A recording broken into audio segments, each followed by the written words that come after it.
그분만 없어지면 모든 게 우리 차지잖아요. 믿었던 며느리의 탐욕. 저는 진실을 밝히기 위해 기억상실증 연기라는 위험한 도박을 시작했죠. 이성호 변호사, 간병인 이미영, 그리고 손녀 강수아만이 저희 비밀을 알고 있었습니다. 제 연기가 깊어질수록 윤지인은 본색을 드러냈습니다. 저를 무시하고 비자금을 노리며 심지어 제 약에 독성 물질까지 넣으려 했죠. 매 순간 저는 죽음의 위협 속에서 증거를 수집했습니다. 아들 준호는 여전히 아내를 믿었지만 한 사회복지사와의 만남이 그의 마음에 작은 균열을 만들기 시작했습니다. 마침내 모든 증거가 완벽히 모였습니다.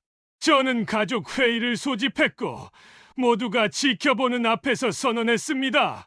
여러분, 저는 치매가 아닙니다. 윤지인은 충격에 무너져 내렸고 그녀의 모든 악행이 낱낱이 공개될 위기에 처했습니다. 며느리의 추악한 진실을 세상에 폭로하고 아들 준호는 이 충격적인 현실을 받아들일 수 있을까요? 제1그룹과 가족의 운명은 어떻게 될까요? 그림자 속에서 펼쳐진 이 위험한 춤의 마지막은 과연 누구의 승리로 끝날까요? 곧 오디오 시작합니다. 청취하기 전 구독과 좋아요 부탁드려요.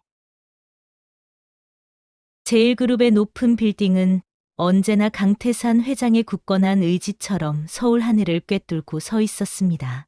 칠순을 바라보는 나이에도 그는 여전히 그룹의 모든 것을 완벽하게 통제하고 있었죠. 그의 손길이 닿지 않는 곳은 없어 보였습니다. 아침 식사 테이블에서도 임원 회의에서도 그의 눈빛은 흔들림 없이 날카로웠고 그의 말 한마디 한마디에는 무게가 실려 있었습니다. 제1그룹은 그의 삶 그 자체였죠. 강 회장의 곁에는 언제나 완벽한 며느리 윤지희가 있었습니다. 그녀는 마치 한 폭의 그림처럼 단아하고 우아한 자태로 시아버지와 남편, 그리고 세상 모든 이들의 신임을 한 몸에 받고 있었죠. 지성과 미모를 겸비한 그녀는 제1그룹 안팎에서 이상적인 며느리상으로 칭송받았습니다. 강 회장은 그런 윤지희를 진심으로 아끼고 믿었습니다. 핏줄은 아니었지만 그 어떤 친딸보다도 든든하고 자랑스러웠죠. 그의 아들 강준호는 달랐습니다. 그는 아버지의 사업 수완이나 윤지희의 빈틈없는 면모와는 거리가 멀었습니다.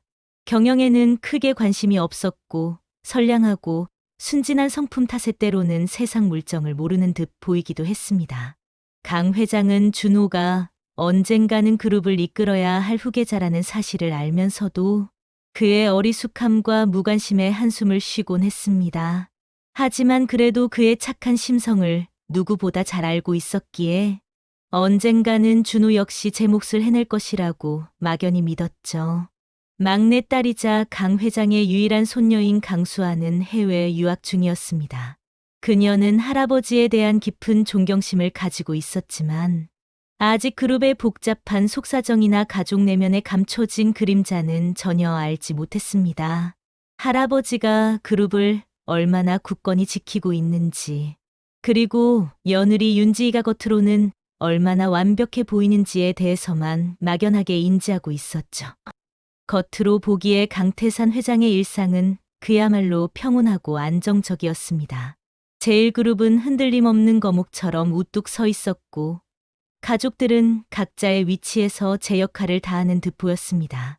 강 회장은 이 모든 질서를 자신이 완벽하게 통제하고 있다고 믿었습니다.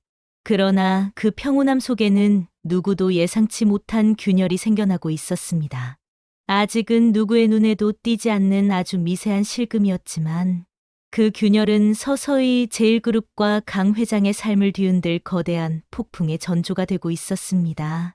그는 자신의 완벽한 세상에 들이우기 시작한 그림자를 아직은 감지하지 못하고 있었죠. 그의 마음속 깊은 곳에 잠재된 불안감은 아직 뚜렷한 형태로 드러나지 않은 채 그저 미약한 떨림으로만 존재했습니다. 그날은 손녀 강수아의 승진 축하 모임이 있던 날이었습니다. 강태산 회장은 모처럼 가족들과 화기애애한 분위기 속에서 즐거운 시간을 보내고 있었죠. 그룹의 최고 수장으로서 늘 엄격했던 그였지만 손녀의 성장을 보는 것은 그에게도 큰 기쁨이었습니다. 잠시 화장실에 들렀다가 돌아오던 길이었습니다. 복도를 따라 걸어가는데 열린 화장실 문틈 사이로 며느리 윤지의 목소리가 들려왔습니다. 처음에는 단순한 통화련이 생각했지만 그녀의 목소리, 톤이 왠지 모르게 비정상적으로 차분하고 낮게 깔려 있었습니다. 발걸음을 멈추게 하는 이상한 기운이 느껴졌죠. 엄마, 시아버지가 언제까지 살 것 같아요? 벌써 칠순이 넘었는데 그분만 없어지면 모든 게 우리 차지잖아요. 귓속으로 파고든 윤지의 목소리는 마치 얼음 송곳처럼 강 회장의 심장을 꿰뚫었습니다. 그 순간 온몸에 돋는 소름을 주체할 수 없었죠. 6년 동안 친딸처럼 아끼고 사랑했던 며느리였습니다. 그녀의 단아하고 완벽한 모습은 한순간에 산산조각이 났습니다. 머릿속에서는 그녀와 함께 보냈던 수많은 시간들이 주마등처럼 스쳐 지나갔습니다. 매일 아침 안부를 묻고 중요한 결정 앞에서 조언을 구하며 힘들 때마다 위로를 건네던 그 모든 순간들이 거짓이었다는 사실이 믿을 수 없는 현실로 다가왔습니다. 강 회장의 심장은 분노와 경악으로 격렬하게 요동쳤습니다. 배신감이라는 단어로는 설명할 수 없는 존재 자체를 부정당하는 듯한 충격이었습니다. 하지만 오랜 세월 제일그룹을 이끌어온 그의 냉철함은 곧이어 이성을 되찾게 했습니다. 성급히 움직여선 안 돼. 이 감정을 드러내면 안 돼. 그는 굳게 다짐했습니다. 며느리의 가면 뒤에 숨겨진 탐욕과 악의를 직감했지만 그것을 세상에 드러내기 위해서는 명확하고 부정할 수 없는 증거가 필요했습니다. 단순한 감정적인 대응으로는 부족했죠. 강 회장은 그날 밤 한숨도 잘 수 없었습니다. 침대에 누웠지만 윤지의 목소리가 귓가에 맴돌며 그를 잠 못 들게 했습니다. 과연 어디까지 알고 있었을까? 그리고 무엇을 계획하고 있는 걸까? 수많은 의문들이 꼬리에 꼬리를 물고 이어졌습니다. 자신의 아들 준호가 이런 잔혹한 아내와 함께 살고 있다는 사실이 더욱 그를 괴롭혔습니다. 순진하고 선량한 준호는 아마 이 모든 진실을 꿈에도 상상하지 못할 터였습니다. 강 회장은 윤지의 실체를 밝히고 아들에게 진실을 보여주어야 한다고 생각했습니다. 그것이 아버지로서의 마지막 의무이자 제일그룹을 지키는 유일한 길이라고 판단했죠. 이 충격적인 발견은 강태산 회장의 삶을 송두리째 바꿔놓는 결정적인 계기가 되었습니다. 그는 이제 더 이상 겉으로 보이는 평온함에 만족할 수 없었습니다. 숨겨진 진실을 파헤치고 자신의 모든 것을 걸고 윤지희와의 보이지 않는 전쟁을 시작할 결심을 굳히게 됩니다. 윤지희의 충격적인 통화를 엿들은 그날 밤부터 강태산 회장의 머릿속은 오직 하나의 생각으로 가득 찼습니다. 어떻게 해야 윤지희의 본색을 드러내고 동시에 준호를 상처 주지 않고 진실을 마주하게 할까?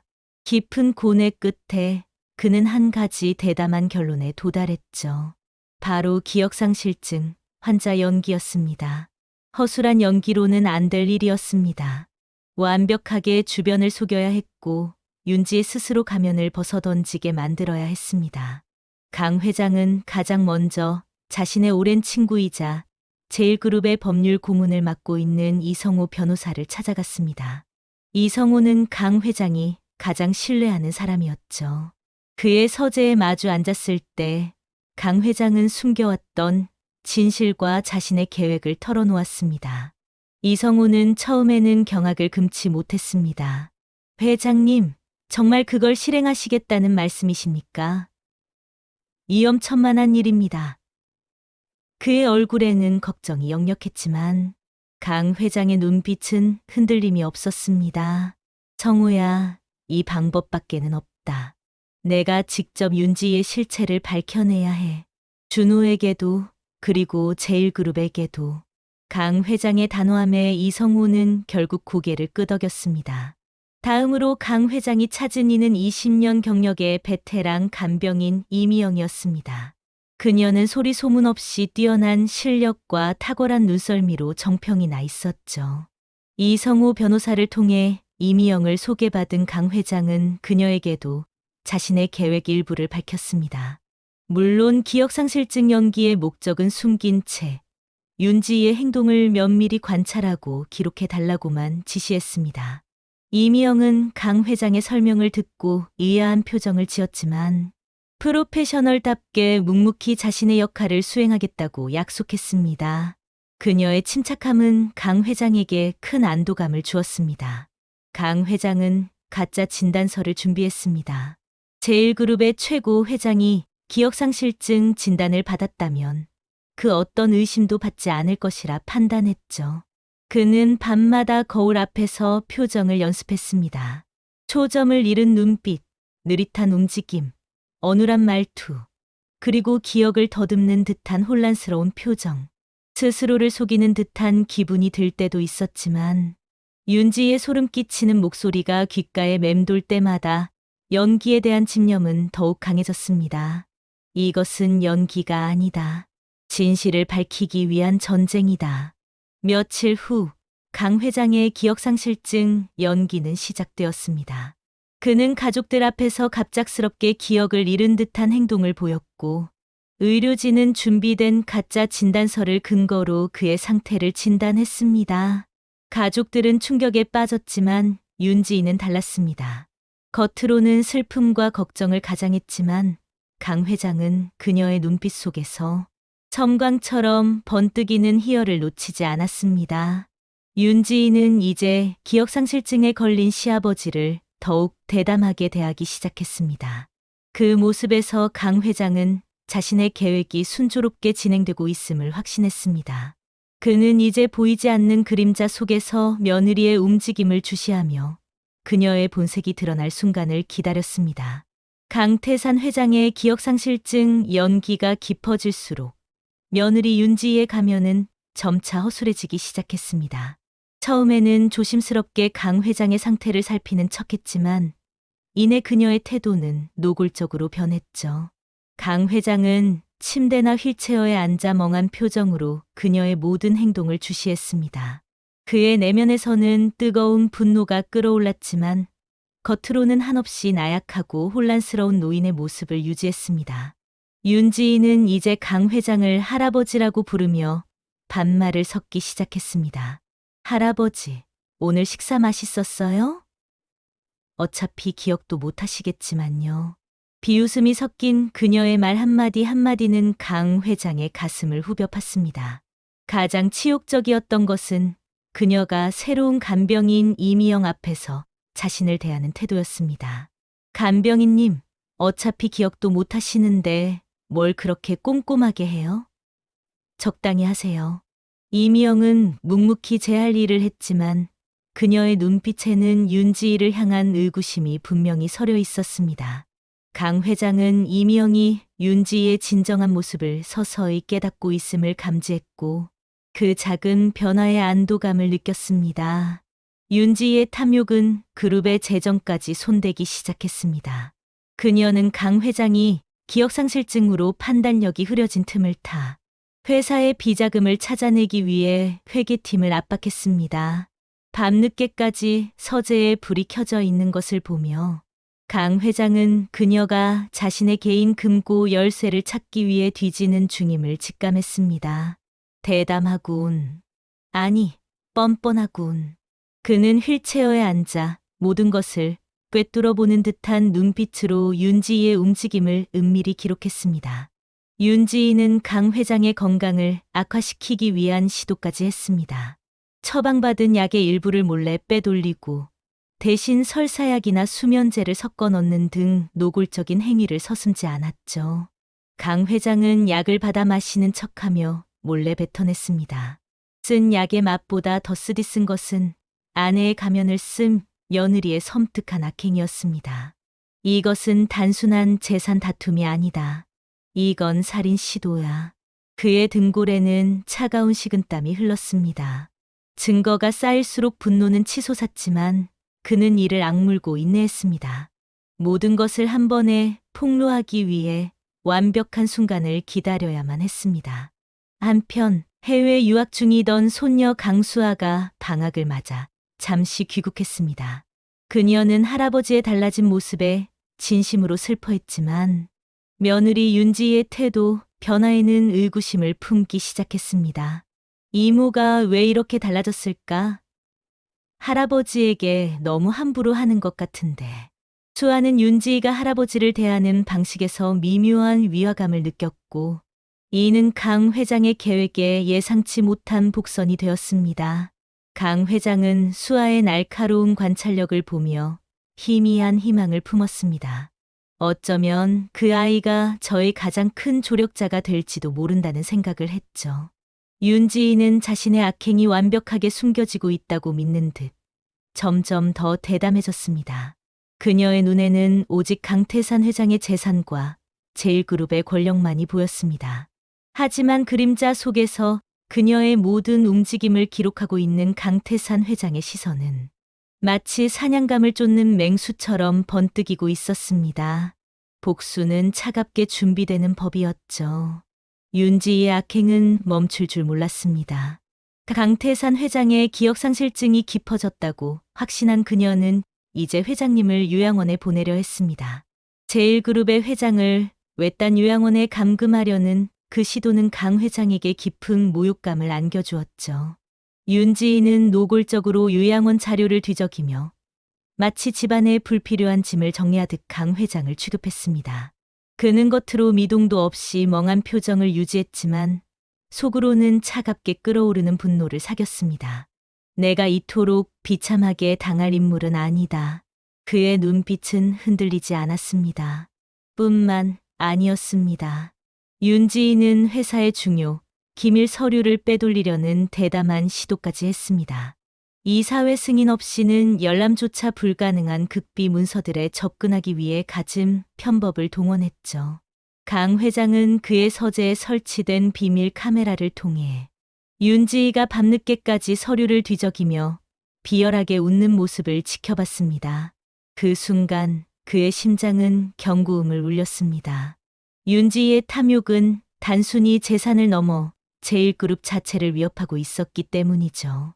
그러나 어둠 속에서 한 줄기 빛이 보이기 시작했습니다.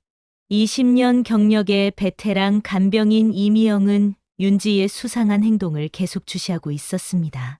어느 날 저녁, 이미영은 윤지희가 강태산 회장의 음식에 의문의 가루를 몰래 넣는 것을 목격했습니다.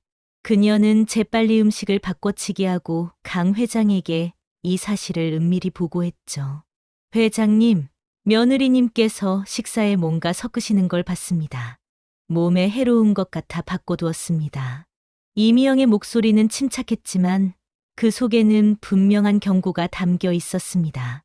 강 회장은 이미영의 날카로운 직감과 충성심의 깊은 안도감을 느꼈습니다. 이제 그는 혼자가 아니었습니다. 해외 유학에서 잠시 귀국한 손녀 강수아 또한 심상치 않은 기운을 감지했습니다. 그녀는 할아버지를 향한 윤지희의 태도, 변화의 의문을 품고 있었죠. 어느 날 밤, 수아는 우연히 윤지희가 자신의 친정엄마와 통화하는 것을 엿듣게 됩니다. 이 할아버지가 빨리 죽어야 우리 계획이 순조롭게 진행될 텐데. 윤지희의 입에서 나온 섬뜩한 말은 수아의 어린 마음에 깊은 충격을 안겨주었습니다. 수아는 곧바로 이미영 간병인을 찾아갔습니다. 간병인님, 이모가 할아버지를 해치려는 것 같아요. 두 여인의 의심은 확신으로 변했고 그들은 강 회장의 든든한 조력자가 되기로 결심했습니다. 이성우 변호사 역시 이 모든 과정을 면밀히 기록하고 있었습니다. 윤지희가 빼돌리려던 기밀 서류 목록, 회계 시스템, 조작 시도 증거, 그리고 이미영이 목격한 약물 투입 시도까지 모든 퍼즐 조각들이 맞춰지고 있었죠. 이들은 각자의 위치에서 강태산 회장을 돕기 위해 최선을 다했습니다. 한편 강 회장의 아들 강준호는 여전히 순진했습니다. 아내의 거짓말에 완전히 속아 넘어가 있었죠. 하지만 그는 봉사활동을 하며 만난 사회복지사 최수진과의 교류를 통해 조금씩 변화하고 있었습니다. 최수진은 강 회장의 아들을 진심으로 위로하고 조언하며 진정한 가족의 의미를 일깨워 주었습니다. 준호 씨, 가족은 서로를 아끼고 보호하는 존재예요. 물질적인 것보다 더 중요한 가치가 있죠. 수진의 따뜻한 말은 준호의 굳게 닫힌 마음을 서서히 열게 만들었습니다. 강 회장은 준호의 변화를 보며 이 모든 싸움이 헛되지 않을 것이라는 희망을 품었습니다. 위기 속에서도 가족을 지키려는 강 회장의 외로운 싸움은 든든한 조력자들과 아들의 변화 속에서 점차 힘을 얻고 있었습니다. 강태산 회장의 계획은 이제 절정에 달하고 있었습니다. 윤지희의 악행이 나날이 대담해지면서 결정적인 증거들이 하나둘씩 그의 손에 들어오고 있었죠. 윤지희는 강 회장이 치매로 완전히 무력해졌다고 확신하며 더는 숨기려 하지 않는 듯 보였습니다. 그 확신이 그녀를 파멸로 이끌 줄은 꿈에도 몰랐겠죠. 어느 날 밤 윤지희는 마침내 강태산 회장의 방으로 들어섰습니다. 그녀의 손에는 오래된 금속 상자 열쇠가 들려 있었죠. 강 회장의 방 깊숙한 곳에 숨겨진 비밀 금고를 열기 위함이었습니다. 금고 안에는 제1그룹에 숨겨진 비자금 장부와 강 회장의 개인 재산 내역이 담겨 있었습니다. 윤지희는 주변을 살피며 조심스럽게 움직였지만 그녀의 모든 움직임은 이미 이미영 간병인의 감시망 안에 있었습니다. 이미영은 그림자처럼 숨어 윤지희의 행동을 주시했죠. 윤지희가 금고 열쇠를 이리저리 맞춰보며 희열에 찬 미소를 지으려는 찰나 이미영은 조용히 문을 열고 들어섰습니다. 며느리님, 이 밤중에 무얼 하고 계십니까? 이미영의 차분한 목소리가 정적을 깼습니다. 윤지희는 놀라움에 입을 살짝 벌린 채 몸을 굳혔고 손에 든 열쇠가 바닥에 딸랑 소리를 내며 떨어졌습니다. 그녀의 얼굴은 순간 하얗게 질렸고 눈빛에는 당황함과 함께 순간적인 살기가 스쳐 지나갔죠. 간병인님? 그게 할아버지가 약을 어디 두셨는지 찾고 있었습니다만. 그녀는 더듬거리며 변명했지만 이미영의 눈은 흔들림 없었습니다. 그때였습니다. 이미영은 윤지희의 침대 옆 협탁에서 불길한 약병 하나를 발견했습니다. 투명한 액체가 담긴 작은 병이었죠. 마치 평범한 영양제처럼 보였지만 이미영의 직감은 그것이 단순한 약이 아님을 속삭였습니다. 이미영이 약병을 들여다보는 순간 윤지희의 눈동자가 미세하게 흔들렸습니다. 이미영은 과거 병원에서 비슷한 약물을 본 적이 있었습니다. 소량으로도 심장 박동을 급격히 저하시킬 수 있는 치명적인 독성 약물이었습니다. 이게 무엇입니까? 며느리님. 이미영의 목소리는 평소보다 낮게 깔렸습니다. 윤지희는 이미 모든 것이 끝났음을 직감한 듯 더 이상 변명하지 못했습니다. 그녀의 얼굴은 참담한 패배감과 함께 극도의 분노로 일그러졌죠. 이미영의 눈앞에서 윤지희의 살인 의도가 명확하게 드러나는 순간이었습니다. 이미영은 즉시 강태산 회장에게 모든 것을 보고했습니다. 이 결정적인 증거들 비밀 금고 열쇠를 찾으려는 시도, 그리고 무엇보다 독성 약물의 존재은 강태산 회장으로 하여금 더 이상 지체할 수 없음을 깨닫게 했습니다. 그는 밤늦게 이성우 변호사에게 연락을 취했습니다. 성우야, 모든 증거가 확보되었다. 내일 아침 모든 가족과 핵심 임원들을 소집해라. 강 회장의 목소리는 차분했지만 그 속에는 폭풍 전야의 고요함 같은 결의가 담겨 있었습니다. 이제 되돌릴 수 없는 최종 대결이 시작될 참이었습니다. 강 회장은 침대에 누워 천장을 응시했습니다. 그의 심장은 고요했지만 내일 벌어질 일을 생각하니 미세한 전율이 흘렀습니다. 윤지희의 악행이 만천하에 드러날 순간, 그리고 아들 준호가 감당해야 할 진실의 무게. 이 모든 것이 그의 어깨를 짓눌렀지만 그는 피할 수 없음을 알았습니다. 진정한 가족을 지키기 위한 마지막 싸움. 그는 결코 물러설 수 없었습니다. 강태산 회장이 소집한 가족 회의는 여느 때와 다름없이 제1그룹의 가장 넓고 웅장한 회의실에서 열렸습니다. 길고 육중한 원목 테이블 주위로 가족들과 주요 임원들이 착석했죠. 분위기는 묘한 긴장감으로 가득했습니다. 윤지인은 한껏 꾸민 얼굴로 여유로운 미소를 띠고 있었지만 그 눈빛 속에는 알 수 없는 자신감이 번뜩였습니다. 그녀는 강 회장이 또 기억상실증으로 엉뚱한 소리를 할 것이라 예상하며 내심 비웃음을 머금고 있었죠. 강태산 회장은 이성호 변호사와 이미영 간병인, 그리고 손녀 강수아의 도움을 받아 회의실 안으로 들어섰습니다. 그의 얼굴은 평소 기억상실증 환자의 멍한 표정과 다를 바 없었습니다. 하지만 그가 테이블 중앙에 앉자마자 모두의 예상과는 전혀 다른 일이 벌어졌습니다. 강 회장의 눈빛이 순간 날카롭게 빛나더니 마치 스위치가 켜진 것처럼 또렷하고 힘있는 목소리가 회의실을 울렸습니다. 여러분, 모두 모이셨군요. 오늘 이 자리에서 저는 아주 중요한 사실을 밝히고자 합니다. 회의실 안의 모든 시선이 강 회장에게 집중되었습니다. 윤지희의 얼굴에서는 여유로운 미소가 점차 사라지기 시작했죠. 강 회장은 그녀를 똑바로 응시하며 말했습니다. 그리고 이 진실은 특히 윤지희 씨에게 해당됩니다. 윤지희는 당황함에 입술이 파르르 떨렸지만 애써 침착한 표정을 유지하려 했습니다. 저는 치매가 아닙니다. 강 회장의 선언에 회의실은 거대한 정적에 휩싸였습니다. 모두가 경악에 찬 표정으로 서로를 바라봤죠. 특히 윤지희는 얼굴이 새하얗게 질리며 숨을 들이켰습니다. 그녀의 눈동자가 혼란스럽게 흔들렸고 입을 살짝 벌린 채 아무 말도 하지 못했습니다. 강 회장은 천천히 준비된 증거들을 공개하기 시작했습니다. 먼저 그의 주머니에서 작은 녹음기가 나왔습니다. 재생 버튼을 누르자 윤지희가 친정엄마와 통화하던 소름 끼치는 대화가 회의실에 울려 퍼졌습니다. 엄마, 시아버지가 언제까지 살 것 같아요? 그분만 없어지면 모든 게 우리 차지잖아요. 윤지희는 얼굴이 창백해져 몸을 웅크렸고 강준호는 충격에 두 손으로 얼굴을 감쌌습니다. 다음으로 이성호 변호사가 노트북을 연결했습니다. 회장실과 서재에 설치된 비밀 CCTV 영상이 화면에 나타났죠.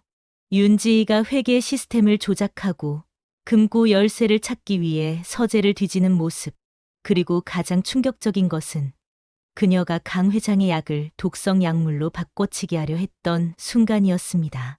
화면 속 윤지희의 얼굴은 악마처럼 섬뜩하게 웃고 있었습니다. 그리고 이건 며느리님이 저를 죽이려고 준비했던 독극물입니다. 강 회장이 작은 약병을 테이블 위에 올려놓자 윤지희는 자포자기한 듯 고개를 떨구었습니다. 이미영 간병인이 앞으로 나섰습니다. 제가 직접 며느리님께서 회장님의 식사에 이물질을 넣는 것을 보았습니다. 그리고 이 독극물을 준비하는 것도 목격했습니다. 이미영의 차분하지만 단호한 증언은 윤지희를 더욱 벼랑 끝으로 몰아넣었습니다. 이어 강수아가 떨리는 목소리로 증언했습니다. 저는 이모가 할아버지가 빨리 돌아가셨으면 좋겠다고 말하는 것을 직접 들었어요. 할아버지 건강을 위하는 척했지만 사실은 모든 증거가 명백하게 드러나자 윤지희는 더 이상 부인할 수 없었습니다. 그녀는 결국 자신의 탐욕을 인정하며 통곡하듯 소리쳤습니다. 맞아요. 다 사실이에요. 그런데 뭐 어때요? 언제까지 기다려야 하는데요? 70평생이면 충분히 살았잖아요. 나도 내 인생이 있다고요. 그리고 어차피 죽을 사람인데 빨리 죽는 게 모두를 위해서 좋은 거 아니에요. 그녀의 광기 어린 외침은 회의실을 얼어붙게 만들었습니다. 강준호는 아내의 충격적인 진실 앞에 깊은 절망에 빠졌습니다. 그는 자리에서 일어나 아버지 강태산에게 다가와 무릎을 꿇었습니다. 아버지, 정말 죄송합니다. 제가 너무 어리석었습니다. 아버지를 의심하고 아내의 거짓말에 완전히 속아 넘어갔습니다. 강 회장은 눈물을 흘리는 아들의 손을 잡았습니다. 준호야, 내 잘못이 아니야. 너는 선량한 마음으로 사람을 믿었을 뿐이다. 강 회장은 윤지희를 용서하는 대신 그녀에게 법적 처벌을 받게 하고 이혼 절차를 진행할 것임을 단호하게 선언했습니다. 진실은 그렇게 잔인하게 폭로되었고 한 가족의 가면은 완전히 벗겨졌습니다. 윤지희의 악행이 만천하에 드러나고 모든 법적 절차가 마무리되자 제1그룹에는 폭풍이 지나간 뒤에 고요함이 찾아왔습니다. 강태산 회장은 이 사건을 계기로 그룹의 투명성을 대내외에 선포했습니다. 비자금과 관련된 모든 의혹을 해소하고 윤리 경영을 최우선 가치로 내세웠죠. 강 회장은 임원진과 대대적인 개편 작업을 단행하며 제1그룹을 단순한 기업을 넘어 사회적 책임을 다하는 신뢰받는 기업으로 거듭나게 했습니다. 이 모든 과정에서 그는 윤지희를 향한 개인적인 복수심보다는 무너진 신뢰를 회복하고 그룹의 미래를 굳건히 하는데 모든 에너지를 쏟았습니다.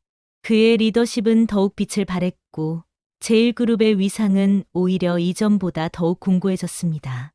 강준호는 아내의 배신이라는 잔혹한 진실을 마주한 뒤 깊은 상실감과 자책감에 빠져 있었습니다. 하지만 그를 일으켜 세운 것은 다름 아닌 사회복지사 최수진의 따뜻한 위로와 지지였습니다. 수진은 준호를 비난하거나 판단하지 않았습니다. 대신 그의 아픔을 공감하고 그가 다시 일어설 수 있도록 묵묵히 곁을 지켰죠. 봉사활동을 통해 시작된 두 사람의 관계는 어느새 진정한 사랑으로 발전했습니다. 준호는 수진을 통해 돈과 명예보다 훨씬 소중한 가치를 깨달았습니다. 진정한 행복이 무엇인지, 그리고 가족의 의미가 무엇인지를 비로소 알게 된 것이죠. 몇 달 후, 강준호와 최수진은 소박하지만 진심이 담긴 결혼식을 올렸습니다. 강태산 회장은 아들의 손을 잡고 행복한 미소를 지었습니다. 그는 수진에게서 잃어버렸던 가족의 따뜻함과 순수함을 다시 느꼈습니다. 새로운 며느리 수진은 강 회장을 진심으로 존경하고 따랐으며 그의 건강을 살피는데 정성을 다했습니다. 손녀 강수아 또한 이제는 할아버지의 깊은 뜻을 온전히 이해하고 든든한 조력자이자 자랑스러운 손녀로 성장했습니다. 그녀는 제1그룹의 사회공헌 활동에 적극적으로 참여하며 새로운 시대를 이끄는 젊은 리더십을 보여줬습니다. 강준호는 아내 수진의 격려를 받으며 제1그룹 경영에 적극적으로 참여하기 시작했습니다. 과거의 무관심했던 모습은 온데간데 없이 사라지고 아버지에게서 물려받은 통찰력과 책임감으로 무장했습니다. 그는 아버지를 도와 그룹의 새로운 비전을 제시하고 투명한 시스템을 구축하는 데 크게 기여했습니다. 제1그룹은 강 회장과 강준호, 그리고 강수아로 이어지는 굳건한 가족 경영 체제를 통해 더욱 견고해졌습니다. 세월이 흘렀습니다. 강태산 회장은 이제 편안하고 평화로운 노년을 보내고 있었습니다. 가장 큰 기쁨은 아들 준호와 며느리 수진 사이에서 귀여운 증손자가 태어난 것이었죠. 그의 품에 안긴 작은 생명은 강 회장의 삶에 새로운 의미를 더했습니다. 그는 증손자의 작은 손을 잡으며 생각했습니다. 이 모든 시련을 이겨낸 것은 결국 돈이나 권력이 아니라 가족의 사랑과 진실의 가치 덕분이었다고요. 제1그룹은 더욱 번성했고 강태산 가족은 진정한 행복을 찾았습니다.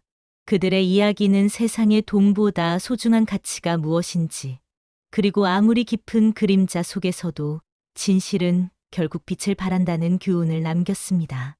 강태산 회장의 그림자 이중 생활은 그렇게 모두가 행복하게 살아가는 새로운 시작의 서막이 되었습니다.